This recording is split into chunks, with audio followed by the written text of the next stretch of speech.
Se eu comer como uma pessoa magra, eu vou ser magro? Essa é um questionamento universal. Nós temos grandes estudos populacionais investigando como cada população se alimenta, qual a repercussão disso na saúde delas, e nós vemos que existe essa curiosidade em encontrar qual que é o nosso padrão de alimentação perfeito. Como que eu devo comer para ser magro e para ser saudável. E aqui na Coreia do Sul eu fico tentando conversar com algumas pessoas, fico lendo blogs para entender, né, o que eles sentem a respeito de peso, de comida. E é curioso que se você pesquisar, você vai na internet, você vai encontrar uma série de blogs e de postagens e de fóruns questionando por que as coreanas são magras. E aí eu tava lendo aí alguns fóruns e num muito interessante, havia vários comentários.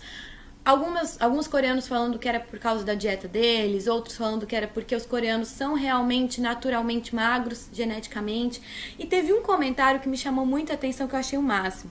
Um moço, um homem falando assim: eu não acho que a dieta coreana é perfeita. E na verdade eu não acho que nenhuma dieta é perfeita. Eu acho que é justamente o jeito que nós fomos desenhados. É a mesma coisa que se eu tenho olhos azuis, meus olhos vão ser azuis independente do que eu coma. E se o meu cabelo é cacheado, meu cabelo vai continuar cacheado independente do que eu tenha na minha dieta. Dieta e exercício, na verdade, não mudam a nossa constituição natural. Será que se os coreanos comessem iguais aos europeus, eles teriam olhos azuis? Quando eu li isso, eu fiquei pensando assim, que comentário interessante.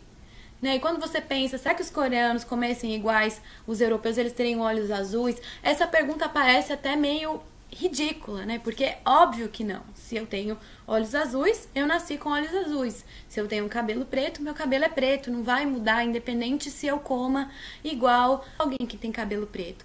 Mas por que a gente pensa que se eu comer igual a alguém que é magro, eu vou ser magro? E aí, se a gente for perceber, nós estamos o tempo todo nos comparando com aquilo que os outros comem. Eu estou na mesa, eu estou vendo quantos docinhos a minha colega aqui comeu, quantas batatinhas esse aqui comeu, pra eu ver se eu não estou comendo a mais ou a menos. Mas por que eu tento me comparar? Eu atendi um casal de gêmeos há um bom tempo atrás, já faz alguns anos, e foi um caso muito interessante que eu já vi em outras crianças, inclusive em irmãos, que eles competiam para ver quem comia mais. E aí os pais estavam preocupados a respeito disso, né? Porque eles acabavam comendo muito mais do que eles precisavam. E eu estava conversando com os dois, tinham cerca de 7 anos. Eu perguntei pra eles: vocês fazem o mesmo tanto de xixi? Aí eles ficaram se olhando assim: não.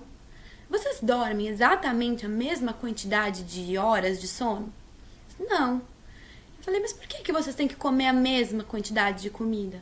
Vocês são pessoas diferentes, né? Vocês dormem quantidades de sono diferentes, vocês fazem quantidades diferentes de xixi, vocês são pessoas diferentes, vocês têm organismos diferentes, vocês têm vidas diferentes, e vocês têm atividades diferentes, e vocês precisam também de uma quantidade de comida diferente. Eu não me diferencio só dos meus colegas coreanos aqui visivelmente, mas eu me diferencio também da minha mãe, eu me diferencio da minha irmã, eu me diferencio da minha família. A verdade é que cada um de nós foi desenhado para ser diferente. Cada um de nós tem um conjunto genético diferente, cada um de nós tem uma vida diferente, tem um funcionamento particular. Então cada um de nós precisa de um tanto de comida diferente.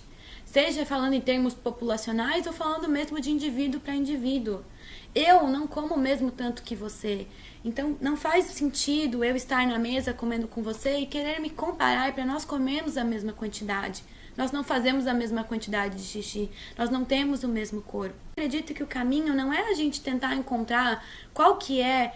Não é eu tentar seguir aquele padrão de dieta que os meus colegas coreanos comem aqui e são magros, ou que a minha vizinha come e deu certo, ou que a minha mãe come e funciona para ela, mas é eu encontrar o que funciona para mim. Cada um de nós nasceu com um senso perfeito de controle da alimentação. Cada um de nós sente fome, sente saciedade, tem um apetite diferente. A gente precisa reaprender a olhar para os nossos sinais.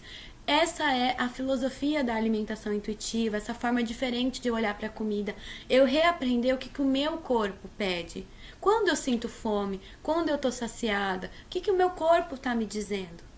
Esses são nossos sinais maravilhosos para me ajudar a dizer o que é bom pra mim. Assim como eu não preciso de um planejamento, uma regra para me dizer de quanto em quanto tempo fazer xixi, eu não preciso fazer xixi de 3 em 3 horas, eu também não preciso estar copiando uma orientação ou de alguém ou de alguma população para me alimentar. Eu preciso olhar para mim, olhar para minha cultura, para as minhas raízes, aquilo que eu tenho apetite, aquilo que o meu corpo me diz, e aí eu vou estar encontrando uma sensação de autonomia, de felicidade, de prazer em relação à minha alimentação. Fica aí a reflexão de hoje. Se você comer igual a sua vizinha que é magra, ou igual aqui meus colegas coreanos magros, isso não é garantia que você vai ser magro, porque cada um de nós foi desenhado para ser diferente e a gente precisa encontrar o nosso próprio caminho.